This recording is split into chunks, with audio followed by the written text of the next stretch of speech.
Hi clay friends, this is the last segment of our hippopotamus demo, and today we're going to do just the final touch-up areas, the toes, and we'll talk about texture choices a little bit. What we have so far is this guy that has been firming up a little bit here. Get the plastic off. So he's been firming up overnight. So last session what we did was added some muscle tone through the legs, and we carved out the calf area because they're skinny, and we added some area for toes.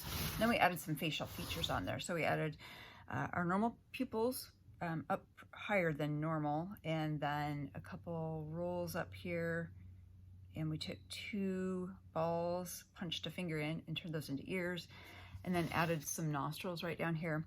And the lip is really just a little bit of a line down there, kind of a frowny face. Most of them that I looked at had a frowny face. And so the final details, I would just go over. We added the coils around the neck here. I would just go over those and redefine those if there's anything that I sort of erased in the handling. I would go down here to the feet and just give the sort of an indication of some toes. If you look at their feet, they have some pretty big toes. Their feet look a little bit like elephants. So I'm just going in and giving a little indication of a toe. And then I'm gonna use the round end of a paintbrush. They have pretty big rounded toenails. You can just kind of go in with that rounded end of a paintbrush and push that in there and make it look a little bit like a toenail. Hold that up a little bit so you can see a little bit there. And we haven't added a tail yet because I like to add, if I'm going to do a wrinkly animal, I like to add the wrinkles first and then add the tail. So let's talk about some options to get a skin or a surface that's not fur. We've done a lot of fur practice, but I'll show you some options that you can choose from on just a spare slab. So this is just an extra slab of clay that I rolled out. And I recommend practicing whatever you decide. For your texture, practice a little bit on a scrap of clay. Some options to play around with, things that I've used in the past for like elephants or things like that. You can just take a piece of plastic and wad it up and roll that in, and you get some pretty subtle marks. You can do the same thing with some foil. Just wad up the foil, and then you can either lay it on top of your clay and roll it in with some sort of a rolling pin, squeaky rolling pin, or you can wrap it around something, wrap it around a roll and roll it on. A few other things, some random found object things. This is the skeleton from a cactus. So if you have, just look around your house. If you have some random objects that look like they might make interesting texture, grab it and roll it in. This one I like, it's more like an ostrich skin really, but it's pretty interesting texture and can look a bit like animal skin. Some other things around the house that might come in handy. It's actually meant for gutter guard, but I see this in packing material and other places. So if you see any sort of plastic material like this, you can grab that and grab a rolling pin here. That's not so squeaky. And you can roll that into your clay and see what that looks like. This one looks maybe a little bit better for like fish scales or something like that. I'll hold that up. So that's that texture. This is just it's literally an onion bag. So look in the produce section. Sometimes in your recycling bin, you'll have bags that have this interesting texture. This is also a fun one to roll in. It gives you kind of a, getting closer to what I would think like of a hippo wrinkle. So can I show you some of those over here? This is the onion over here. This is the cactus. This is that gutter guard. And this is the tinfoil up here. Let's flip this over here, get a fresh side.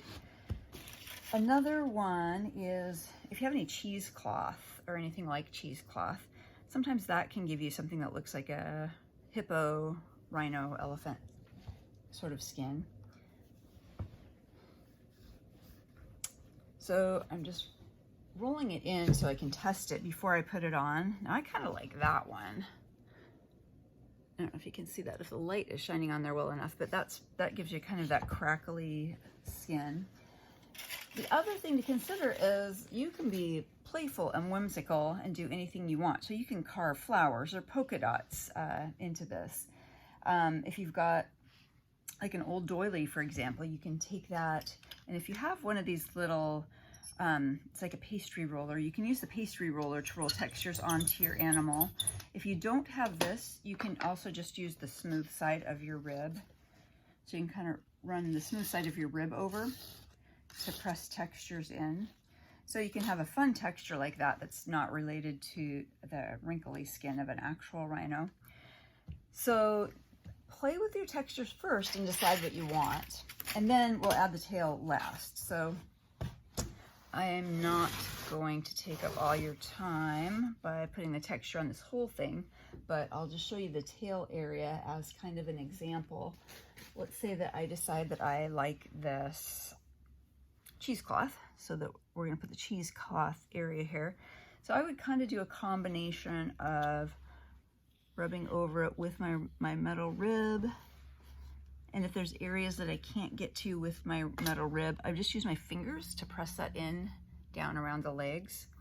So I would press this texture all around my critter first, and if you want to, you can even let it set up like a half hour before you peel it off. So let's see if you can see some of that texture on there. And then the last thing I would do is to put just a little tail on. I just have a bit of a hint of a tail. So I'm just going to take a little scrap of clay. I'm going to score the back of that. And I'm going to press that tail on there.